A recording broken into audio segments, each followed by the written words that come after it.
আসসালামু আলাইকুম ভিউয়ার্স, আজকে আমি তোমাদের সাথে শেয়ার করতে নিয়ে এসেছি পুষ্পা মুভি নিয়ে আমার কিছু ফিলিংস। তবে এই ফিলিংস না, होती है फीलिंग्स जरा समझो ना सनम मेरी फीलिंग्स को। এই গানটার নাচটা আমার কাছে তো পুরাই বেকার লাগছে। এর চেয়ে তো বেদের মেয়ে জোছনা গানের নাচটাও সুন্দর। এই মুভিতে দেখানো হয়েছে যে পুষ্পা একটা বেআইনি কাজ করে, চন্দন কাঠ বিক্রি করে, মানে তো আবার বেআইনি ভাবে। এইটা নিয়ে পুষ্পার এত মাথায় উঠায় নাচার কি আছে ভাই? এত কিছু বাদ, এই মুভিতে দেখা যায় পুষ্পার এই কাজ এরকম হয়ে থাকে অল টাইমের জন্য। তো ভাই পুষ্পার কাছে এত টাকা আছে, এত টাকা আছে, ওর এই কাজ কেন ঠিক করে না? আর মুভির এই সিনটা দেখো, পুষ্পা সিগারেট জ্বালাইতেছে, কিন্তু ওর সিগারেট তো আগে থেকেই জ্বালানো, আর জ্বালানোর কি আছে ভাই? আবার পুষ্পা যখন হেলিকপ্টার দিয়ে আসে তখন হেলিকপ্টারের কালার দেখো হোয়াইট কালার, আর যখন হেলিকপ্টার থেকে নামে তখন কি কালার? ভাই আমি এই কালারের নাম জানি না, তোমরা একটু কমেন্ট বক্সে এসে জানাও। আর আমি প্রথমেই বলছি এই গানটা আমার কাছে পুরাই বেকার লাগছে, কিন্তু আর পুষ্পা মুভির এই সিনটা নিয়ে আমার কিচ্ছু বলার নেই। এই পুরা মুভিটার রশ্মিকার অ্যাক্টিংটা জাস্ট ওয়াও।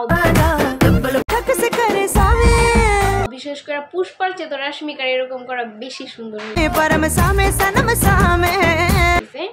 আর রশ্মিকার এই ডান্সটা তোমরা নিজেই দেখা নাও।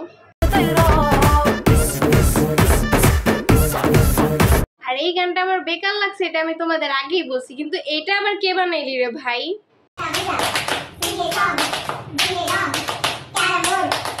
আল্লু অর্জুনের কথায় আসি, এই মুভিটাই শুধু আল্লু অর্জুনের নিচে, আর আল্লু অর্জুনের মানাইতো, আর কারোর এই ক্যারেক্টারে মানাইতো।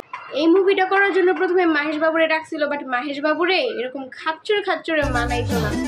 আল্লু অর্জুন দেখতেই কেমন জঙ্গলি লাগে, আর পুরো মানাইছে ও অ্যাক্টিংটা। আর ও যে এত সুন্দর করে এরকম করে হাঁটছে, জাস্ট কি বলবো, পুরাই বাহ বাহ বাহ। কিন্তু এত হিট একটা মুভি করে ভাই আল্লু অর্জুন কি করলি তুই? জেলে যা বসে আসোস। পুষ্পা 2 দেখতে যাওয়ার পর পদদলিত হয়ে এক নারী দর্শক মারা যান। সেই মামলায় আজ এই তেলেগু অভিনেতাকে গ্রেফতার করলো হায়দ্রাবাদ পুলিশ। আর ওনারা যে আল্লু অর্জুনের নামে কেস করছে, এতে আল্লু অর্জুনের কি দোষ? তোরা সাবধানতা বজায় রেখে চলাফেরা। আল্লু অর্জুনের বর্তমান মনের অবস্থা বর্তমানে অনেকটা এরকম। আল্লাহ কোন বিপদ টাইনা নিয়ে আইলাম আমি। পুষ্পাকে নিয়ে ওমর ভাই একটা ভিডিও বানাইছে, ভাই ভিডিওটা এত ফানি। আর ভিডিওর এই সিনটা দেখে আমি তো হা হয়েছিলাম। তোমরাও দেখে নাও সিনটা কেমন ছিল। কারণ পুষ্পা ঝুঁকেগা নেই। থাক, 50 লাখ টাকার একটা ডিল ছিল, অন্য করে দেইগা। আরে 50 লাখ টাকার লেগে তো ঝুঁকাই যায়। 50 লাখ টাকার লেগে পুষ্পা फिर झुकेगा नहीं, डायरेक्ट सुइया पड़ेगा। मालिक भड़क रहा है, कुछ तो इज्जत कर। ये अपुन का पैर है, ये दूसरा वाला भी अपुन का पैर है, तो उसकी लुंगी में मिर्ची काहे को लग रही है? उसको बोल এই পাও আমার, আমার পায়ের উপরে আমি পাও তুলছি, তবে এত দলে কে?